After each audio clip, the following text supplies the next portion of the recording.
Okay, so I went through each individual hole with the embroidery thread and tied a knot to just kind of reinforce the spine, the paper and everything, and to make sure it's really tight when you tie them individually and when you're going in and out, in and out, in and out.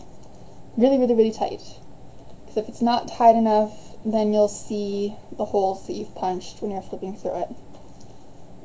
So if you flip through it now, you'll probably still be able to see the holes in the thread a little bit, like you can kind of see here. Which, it'll look a little better once it's actually bound, because it'll be, stuck in place better, but make sure you tie it seriously as tight as you can. So now, we're going to work on the cover, so you'll want to get your foam board. So I have this as a more manageable piece, and you want to make sure that it fits the size of the paper you have. So if I lay this over it, you can see that you have a little extra on top and a little extra on bottom. And the amount is really up to you that you want for your cover to extend out over the top and on the edge. But try not to make it too much because this will bend more. So this first section, this first little part, is going to be the front cover. So you want to measure it as close as you can. You don't want too much extending over the paper, but you don't want it to be behind the paper. And once you get it kind of lined up where you want, take your marker and mark where you need to cut off the excess foam board.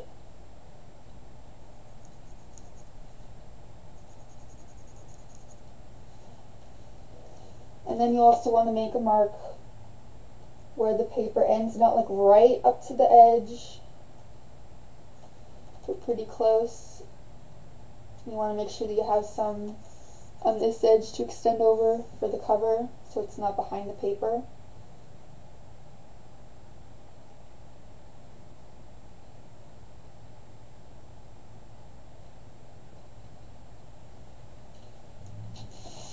So you have marks here and here. Now you want to measure the spine of your paper, how thick it is. This is about 2¼ centimeters.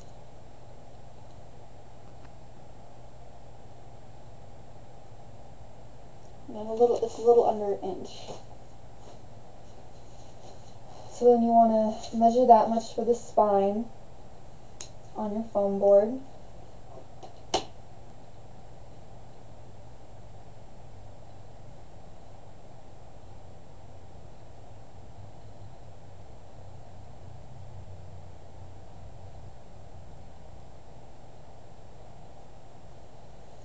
And mark that. The spine should fit good between there. And you'll want to leave a little bit extra, so when you fold the cardboard or foam board, so the amount that the fold takes up ensures that you have enough room for the spine. So I have about 3 centimeters here. My spine is about 2¼ thick. So you can see that it'll have room to fit in there. So when you fold it, some of that length's going to be taken up. So then you can measure the length for the cover, which mine is 9 inches, and do the same amount for the other side for the back part of the cover.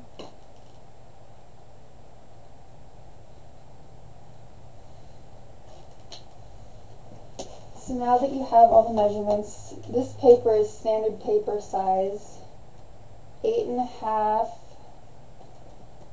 by about 11, and my measurements for the cover is about 11¾ by 9. So that's how much I have for the edges. So now that you have all the measurements, you're going to want to make sure that you draw the lines straight, so you cut right. So you might want to do this with pencil in case you mess up. It doesn't really matter because you're not going to see this part because you're going to cover it with the fabric. So make sure that this is in a good line and that it's even.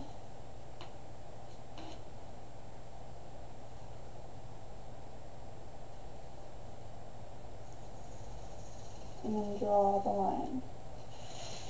And go over and make sure you go to the edge so you get the line all the way across.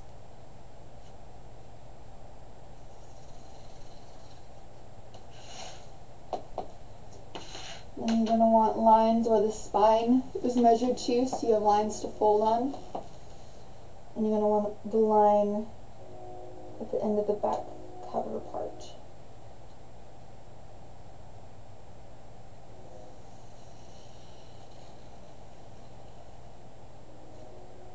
So these two lines that I did here are your cutting lines. You're going to cut here and here. And these lines here are folding lines. So I don't know if you want to make them dashes or something so you don't fold, like cut where you're supposed to fold or whatever.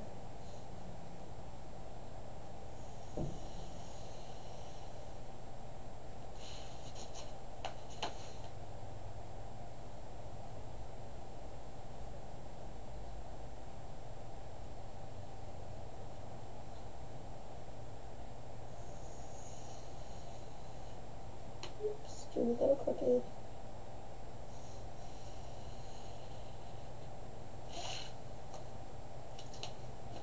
So when you're done, it should look like this. These two lines are where the spine is. I kind of messed up there. So this is where your spine will be folded. And the top and the line on the side over here, right here. That's where you'll cut. So now you'll want to take your box cutter.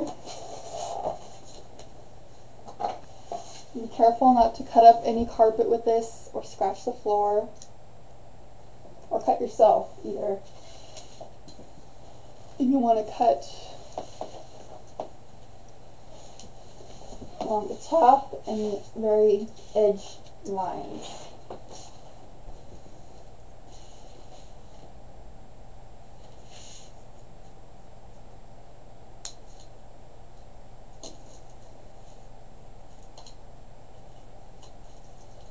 And I don't know if you'd be able to do this with scissors or not. I haven't tried.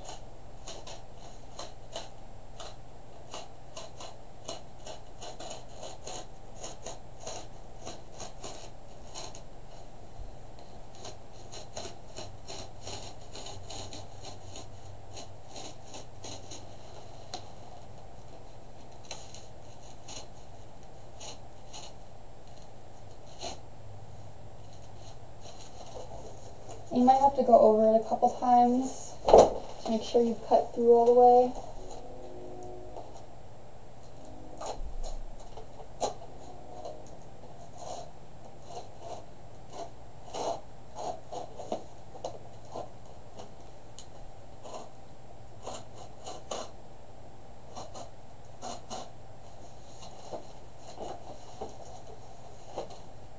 And be careful not to bend it when you're working with it.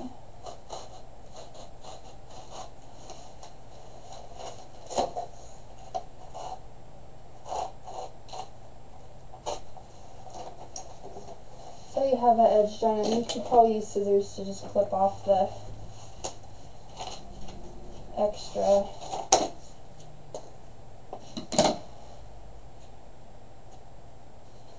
And then you cut along the edge.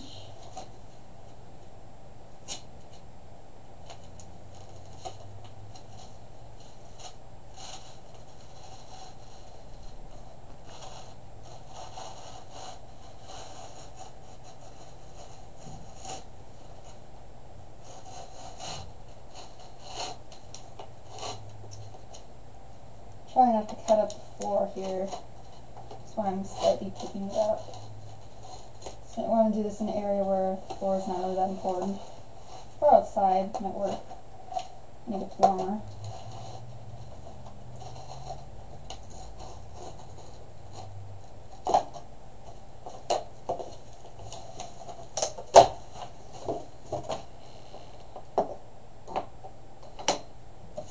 So you have it. See, it's slightly folded right here. I had my knee on part of it, so be careful when you're doing that.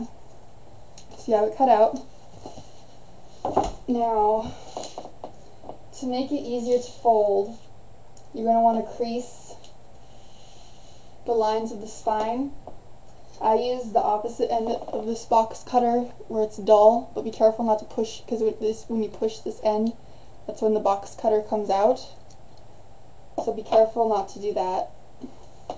So I use the opposite end, and I just lightly make a crease along these lines so it folds in the right spot.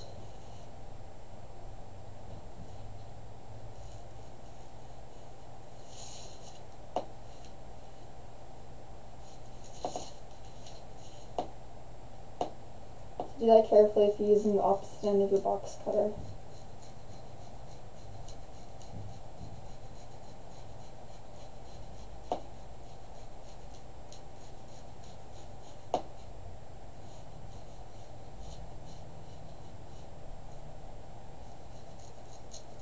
Make sure you have a nice crease.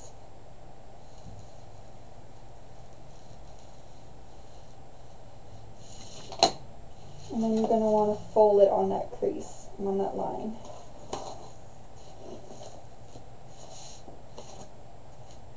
And you'll fold there, and you're going to do the same thing to the other side.